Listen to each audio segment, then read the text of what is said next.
let's discuss how to use significant figures in calculations and in scientific notation. So if you haven't worked in scientific notation before, it can be a little bit strange, but we like scientific notation because it's a convenient way to write very large and very small numbers. Generally, that means bigger than 1,000 or less than 1,000th, at least for me. So scientific notation always has two parts. The first part is called the coefficient. And it is always a number that is greater than or equal to 1 and it's less than 10. So what that means is you have one digit in front of a decimal point. So you can only have one number in front of the decimal. So you can't have 12.45. That's not scientific notation. And then you have part 2, which is your power of 10. So for numbers, when you're trying to put them in scientific notation, if your number is larger than 1, your power of 10 is positive. And then that means, so to expand it, you move the decimal to the right and you add your zeros. So if you had the number 120. All right. So if we want to put this in scientific notation, which this is a terrible example. Here, let's add some more zeros. There we go. So these are all trailing zeros. See, they're not significant, so they don't matter. So we're going to get rid of them. So we know we can only have one number in front of the decimal, so that would be 1.2. So now we got to figure out what is our power of 10. So let's count. 1, 2, 3, 4, 5, 6. So 1.2 times 10 to the 6th. And that's how you do it. So it's positive because we got bigger. Now, if you have a small number, so if it's a number that's less than 1, your power of 10 is going to be negative. So when you're writing it or when you're expanding it, you move the decimal the other direction to the left, and then you add your zeros in front. So here, when it's a large number, you're going to be making trailing zeros. When it's a small number, you're going to be adding leading zeros. So if we had 1.2 times 10 to the negative 6th, what I do is I take this, and we got to move it 6 places. And yes, I have to make these little arrows. 1, 2, 3, 4, 5, 6. That's the new decimal. 0.1234 So then I would write it 0.1234512. That would be negative 6. Now, when we calculate, there are different rules. So you have to keep in mind what you're doing and which rules to apply when. Bookmark this, put a star by it, favorite the video, whatever you choose to do. When you're doing calculations, you must know how to do this in lab. Now, when you are adding and subtracting, you go through and you do it all. And you round your final answer according to whatever measurement that has the fewest decimal places. All you're looking at is what comes after the decimal. It doesn't matter how large the number is. It only matters how many digits are after the decimal. So if you have 1.456789 and you want to add 11.3, you do all that, and in your final answer you only get one decimal place. So here it doesn't matter Doesn't matter how many are in front, does not matter. All that matters is how many are behind the decimal. So there's only one spot, so you only get one. Now, when you multiply or divide, you round your final answer according to the lowest number of starting significant figures. So here you look at what you start with, and it doesn't matter if they're before or after the decimal, it's how many significant figures you have total. Now, this is important because when you get to doing your math, you're going to punch it all in the calculator. You have to be smarter than your calculator, because your calculator is not going to do your significant digits for you. You have to know how to do it. So, what you do is, here in this example here, I added this, so 11, so that's 12 point. So my calculator here is going to tell me that I get 1.45678 plus 11.3. If you write this whole answer, I'm going to count it wrong. This is wrong, because we're supposed to round to the fewest number of decimal places. Starting out, we get one decimal place. Now, so we get 1, so that's a 7. Now we have to round. So we look, is there anything after that? Yes, it's a 5. So we can say 7, 5, 6, 7, 8, 9. Okay, so this is the digit that we're dropping, the 5. So now we got to look at it and we got to round. So if the digit that we're dropping is 4 or less, we're going to round down. So that would be, it would stay 7. In this case, the digit that we're dropping is a 5. So when it's 5 or more, you're going to round up. So our final answer, when we add this, should be 12.8. Because the 5 that we drop, we're going to round up. This is as many decimal places as we get because we're adding, so round up. Now, let's look at this here. Okay, so again, anybody can push buttons on the calculator. The key here is to how many significant figures do you get. So here, 9.15 divided by 4.970. Okay, we're going to get an answer. Do not write this whole number. That's wrong. Now, how many significant figures are we starting with? First of all, are we multiplying or dividing? Or adding and subtracting? We're dividing.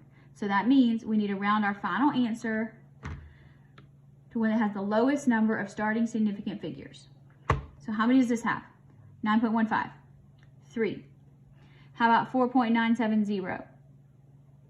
You should say 4. So how many do we get in our final answer? The lowest number is 3. So we got to start here. So 1, 2, 3. Doesn't matter if we're before or after the decimal. We just count. We start from the left and we count 1, 2, 3. So 1.84. So those are the ones we get to keep. So this 1 is the digit that we're dropping. And so based on this 1, should we round up or down? If you said, Dr. B, we should round down, you are correct. So your final answer is 1.84. So we don't round up. How about this one? 1.54 times 0.0360 times 0.69. This is not the final answer. Let's look and see how many significant figures we get. 1, 2, 3. Oh, this one has all kinds of different zeros we got to deal with. Does this one count? No. Does this one count? No.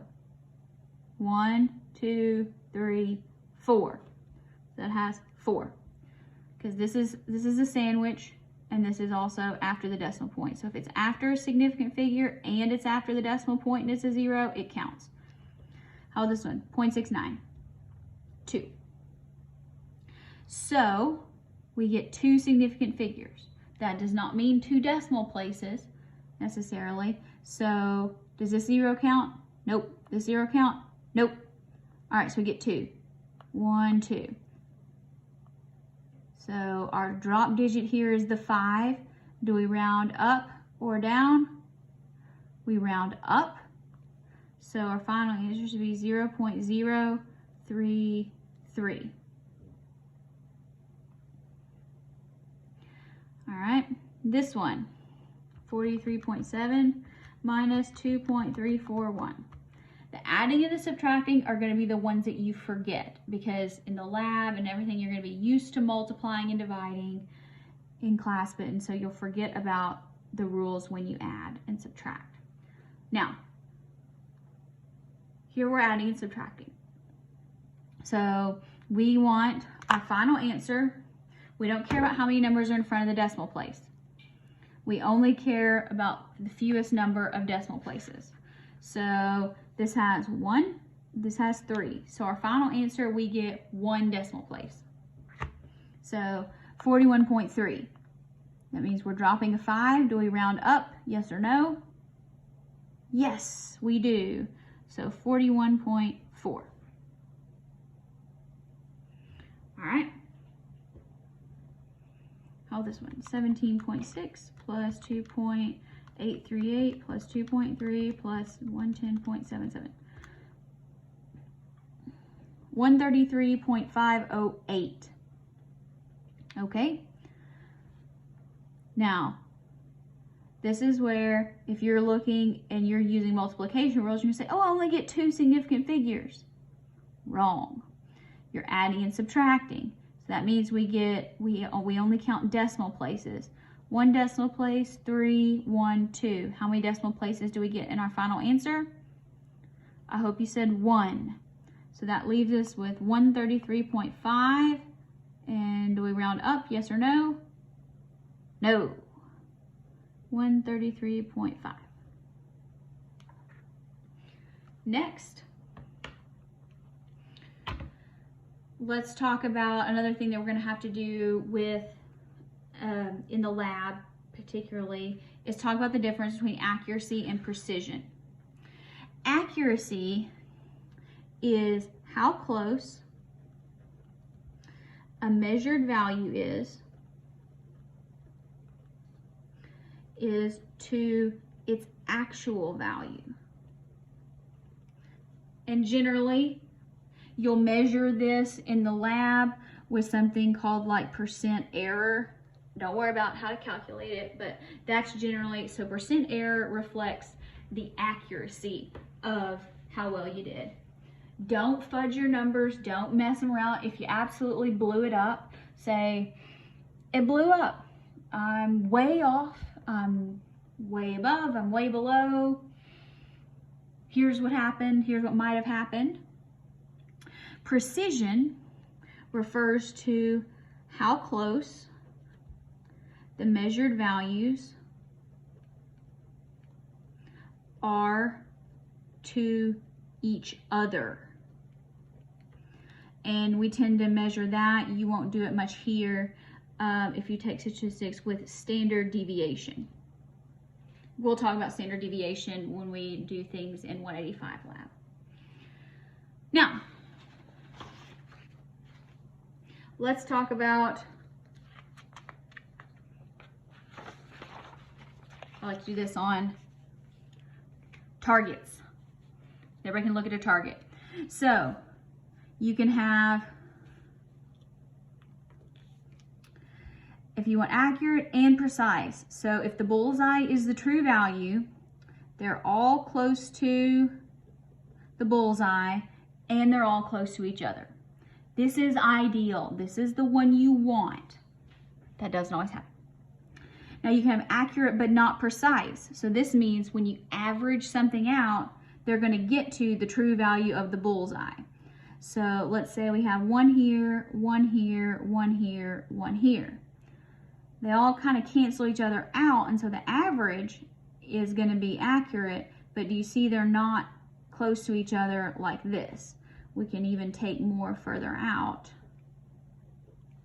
They're going to cancel each other out, but none of them is actually hitting the bullseye, and they're not very close to each other. Not accurate, not precise. That would be, they're just all over creation. Nowhere near the bullseye, not really anywhere near each other. You can also have one other one that is precise but not accurate. That usually means you need to calibrate accurate. So here, if you have your bullseye, they're all going to be real close together, but they're way off. Not near the bullseye, but they're real close together. So let's look at these. And this is, you kind of have to do some guessing and make the averages in your head a little bit. But how about this one? All right, so this tells us that we're trying to get 10 grams. All right, so this here, so that's like 10.5. So here, let's see here, 10.5, 9.8, 9.9, 10.3. That's actually probably going to be, I'm going to say that that is accurate but not precise, because you see how different these all are. How about this one? This one here, they're all real close together, but are they at 10? No. So this would be precise, not accurate. This would be accurate, not precise.